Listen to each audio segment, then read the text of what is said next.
Europe 1, bonjour. Raphaël Duchemin. 6h19 sur Europe 1. Y a-t-il encore aujourd'hui des boîtes de lait potentiellement contaminées au salmonelle en circulation sur le marché français? On est, c'est vrai, en droit de se poser la question.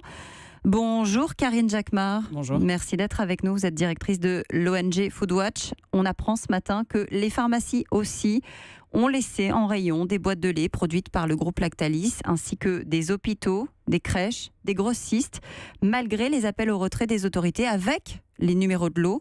C'est quoi? De la négligence? Écoutez, en tout cas, c'est illégal déjà. Donc là, on est non seulement sur un scandale, mais on est sur des infractions pénales. Donc Foodwatch, on dit depuis toujours qu'il faut que les responsabilités soient clairement établies et les sanctions. Quand je dis toujours, c'est qu'on a quand même eu un scandale viande de cheval il n'y a pas si longtemps, un scandale fipronil il y a quelques mois à peine. Là maintenant, ça qui va encore beaucoup plus loin. Le système d'impunité, cela suffit. Impunité et opacité, parce qu'en fait, on ne sait rien, les consommateurs ne savent rien, c'est inacceptable. Vous dites ça va beaucoup plus loin, pour quelle raison?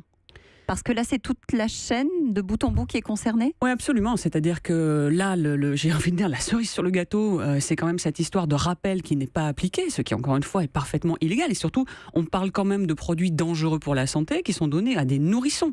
Donc, il faut remettre les choses à leur place. C'est extrêmement grave.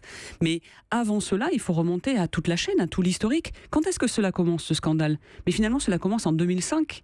Foodwatch, nous avons écrit dès le 12 décembre et à Lactalis et au ministère de la Santé et de l'Économie. Ces lettres sont parfaitement publiques, transparentes sur notre site internet. Vous avez eu des réponses? Aucune. Et ce que nous avons écrit dans ces deux lettres, ce sont des questions, parce qu'il y a énormément de zones d'ombre. On ne sait rien et on est tenu complètement dans l'opacité. Par exemple, on sait que dans la même usine, en 2005 déjà, il y a eu des cas de salmonelle. Ce que nous avons demandé, c'est, puisqu'il y avait un risque particulier, quels contrôles ont été effectués par l'entreprise qui est tenue aux autocontrôles, par les autorités publiques? Qui a su à quel moment? Entre 2005 et 2017, que s'est-il passé? Ce qu'on a appris il y a quelques jours, l'Institut Pasteur indiquait, eh bien, il s'agirait de la même souche de salmonelle depuis 2005 dans la même usine. Mais on parle de sécurité sanitaire des aliments, on parle de santé publique, et les responsabilités, c'est tous les acteurs. Comment faire aujourd'hui pour être bien certain que tous les lots ont été retirés, y compris en bas de chez nous, dans la petite supérette du coin? Et là, nous, du coup, encore une fois, les autorités publiques sont en train de réagir. Elles sont in fine responsables de s'assurer que les entreprises, les distributeurs prennent eux-mêmes leurs responsabilités. Mais effectivement, Foodwatch a lancé une pétition hier parce que nous, on reçoit beaucoup de témoignages, évidemment, de consommateurs. Certains, et ils sont nombreux. J'ai vu les boîtes bien de sûr, lait. qui nous envoient des preuves même, qui nous disent mais on a trouvé des boîtes, effectivement, malgré le rappel. Donc, et surtout les consommateurs en ont marre de l'impunité. Donc, la pétition, elle est très simple. Les gens demandent aux distributeurs, à l'ensemble des distributeurs, en attendant que la justice fasse son travail, en attendant qu'il y ait des sanctions in fine. Là, la question, c'est stop à l'impunité, que les distributeurs communiquent publiquement l'ensemble des mesures qu'ils ont prises ou non depuis les rappels, qu'ils s'assurent que les lots soient détruits. Les autorités affirment avoir fait leur travail, mais la grande distribution, Michel-Édouard Leclerc notamment, en tête, affirme qu'il y a eu défaillance des services de l'État. Est-ce que c'est aussi votre avis? Il y a eu quand même 2500 contrôles de menés. Encore une fois, il y a des défaillances de tous les acteurs, et pas seulement sur la question du rappel, sur la question de comment on arrive au fait qu'il y ait des produits infantiles contaminés à la salmonelle, avec des flous incroyables sur à quel moment finalement on l'a découvert, quelles mesures ont été prises, etc. Il faut rappeler une chose très importante. Il y a une réglementation européenne depuis 2002 qui est extrêmement claire. Les responsabilités, elles sont extrêmement claires. Et cette réglementation, ainsi que la loi française, disent quoi?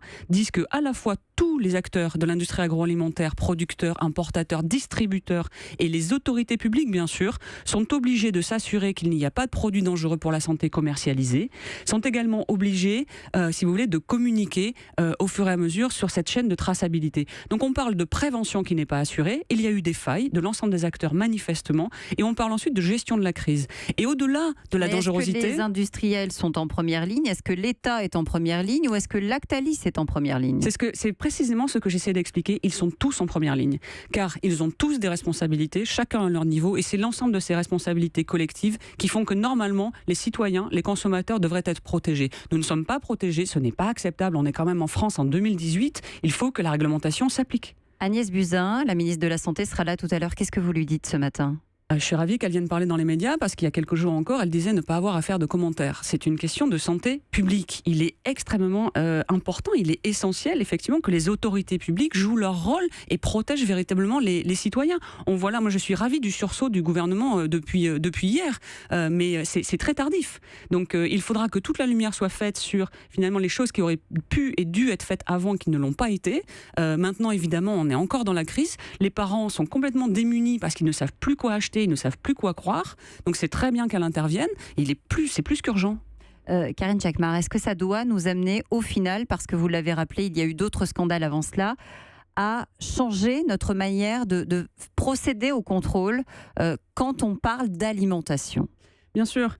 Ce que cela veut dire, c'est deux choses. Nous avons une réglementation européenne et française qui, quand même, est déjà assez solide. Elle n'est pas suffisante. Il y a une partie des contrôles qui est effectuée directement par l'usine elle-même, parce que la DGCCRF ne peut pas tout faire. On est de façon générale dans un système qui tend à déléguer le rôle de l'autorité publique vers les entreprises, vers les acteurs privés. Donc on a ce système d'autocontrôle, par exemple. Je parlais de prévention tout à l'heure. Avant même qu'il arrive un problème, pour s'assurer qu'il n'y aura pas de produits dangereux commercialisés, les entreprises ont une obligation d'autocontrôle.